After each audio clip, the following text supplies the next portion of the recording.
जिस तरीके से जलेबी, ये जो जलेबी का जो किस्सा है वो हरियाणा में बहुत घूमा।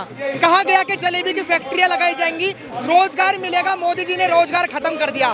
फिलहाल हम बीजेपी हेडक्वार्टर में मौजूद हैं और बीजेपी के लोगों से ही जानेंगे हरियाणा में क्या रोजगार खत्म कर दिया। जो जलेबी की बात उठी, यहाँ पे बीजेपी की जीत के बाद अब जो है वो लड्डू की जगह जलेबी खाई जा रही है। ये कहीं ना कहीं जलेबी जलन का काम कर रही है कांग्रेस के बीच में, कांग्रेस के लोगों के लिए। फिलहाल बनती है ये जलेबी, राहुल जी की फैक्ट्री की जलेबी है ये। खाइए नहीं, आप खाइए, आप खाइए। जो राहुल गांधी जी ने जलेबी बोले तो खाओगे नहीं? ये राहुल जी की जलेबी, राहुल जी की फैक्ट्री की जलेबी है ये। हाँ, ये खेतों में उगाते हैं वो। खेतों में भी? हाँ, ये राहुल जी के खेतों में उगता है और ये विदेश में भी जाएगा ये जलेबी पैक होकर। वो कह रहे हैं ईवीएम हैक कर ली, ईवीएम हैक करके जीत गए। उनकी एक बहाना है और क्या करेंगे वो। हार के कोई तो कोई बहाना चाहिए ना उनको।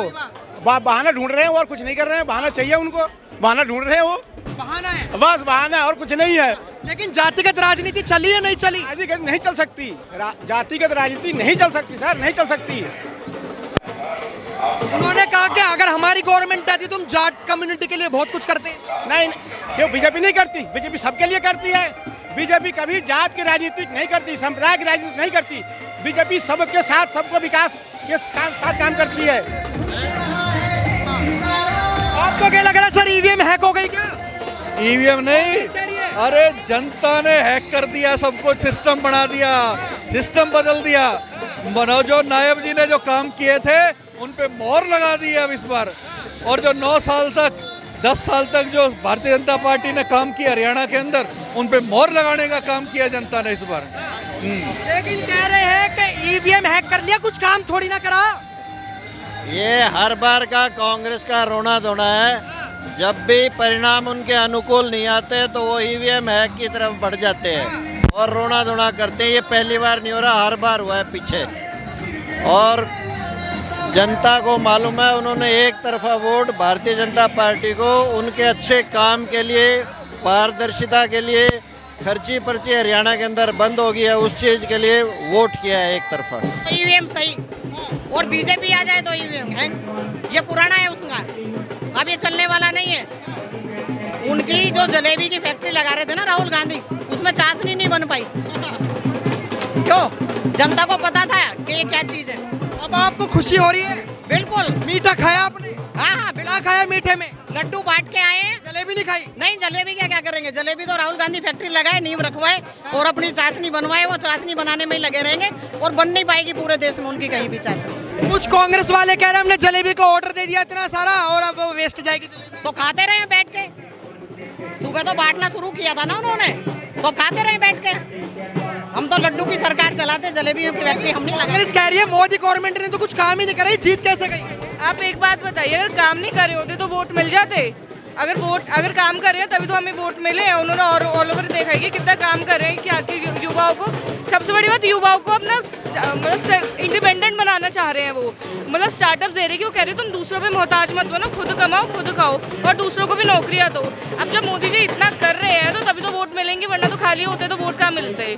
लेकिन बीजेपी की जीतने की गणित क्या है? गणित मतलब आपको कुछ समझ में आई? नहीं, गणित क्या है? मोदी जी सबका साथ, सबका विकास, सबका विश्वास और सबका प्रयास, यही मोदी जी के पास। और मोदी जी कोई परिवारवाद नहीं करते। मोदी जी के कार्यकर्ता बहुत अच्छे हैं और कार्यकर्ता के साथ साथ जनता ने उनको जो आशीर्वाद दिया है उनका हम बहुत बहुत धन्यवाद करते हैं। और जो हुड्डा सरकार है, हुड्डा सरकार तो हरियाणा के लोगों के लिए इतना सोच रखा था, किसानों के लिए, पहलवानों के लिए और जाट कम्युनिटी के लिए सबसे ज्यादा। भाई साहब, अब कुछ कहने को बचा नहीं है, क्योंकि जनता ने जो आशीर्वाद दिया वो आपके सामने भी और मेरे सामने भी।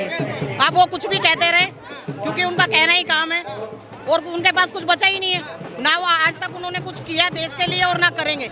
वो क्या है और कैसे हैं वो आप उनका गूगल पे भी सर्च कर सकते हो, सब पता लग जाएगा। मैम कह रही है जनता का आशीर्वाद है, लेकिन कांग्रेस कह रही है ईवीएम है क्या?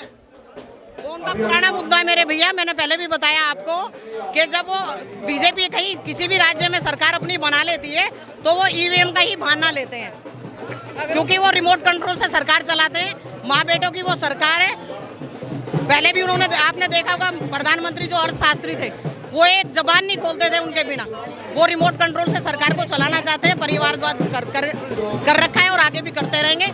और जनता ने उनको नकारा है और मोदी जी पे विश्वास जताया, उसके लिए हम हरियाणा की जनता का बहुत बहुत धन्यवाद करते हैं। बहुत बहुत धन्यवाद करते हैं। लेकिन एक बात तो माननी पड़ेगी, जिस तरीके से राहुल गांधी जी ने कास्टिज्म की राजनीति चलाई थी, casteism like Jat versus non Jat की लड़ाई, वो कहीं ना कहीं बिखरती हुई नजर आई। क्या आपको लगता है कि अब जो जाति के जनगणना वाली बातें कर रहे हैं, क्या इससे देश परेशान है? अब बिल्कुल देखो, जाति मोदी जी ने पहले ही कह दिया मेरी कोई जाति नहीं है। कहा या नहीं कहा? पहली बार ही कहा उन्होंने कि मेरी कोई जाति नहीं है। मेरे लिए सबसे पीछे जो लाइन में खड़ा होगा, मेरे लिए उसका भी विकास करना मेरा कर्तव्य है। तो जाति की तो बात ही नहीं करनी चाहिए। तो देखा आप लोगों ने जिस तरीके से राहुल यहाँ पे जो भाजपा समर्थनों ने जो बताया है बात कि जो राहुल गांधी है वो कहीं ना कहीं उनकी जलेबी फेल मार चुकी है, और जो यहाँ पे जो लोग हैं वो कहीं ना कहीं जलेबी को लेकर आ रहे हैं और मुंह मीठा सिर्फ जलेबी से कर रहे हैं। ये जलेबी कहीं ना कहीं जलन का काम कर रही है कांग्रेस के कार्यकर्ताओं में, अदर पार्टियों में। फिलहाल आप अपनी राय क्या रखते हैं आप कमेंट बॉक्स में जरूर बताएं। देखते रहे खबरें भारत। धन्यवाद। जय हिंद।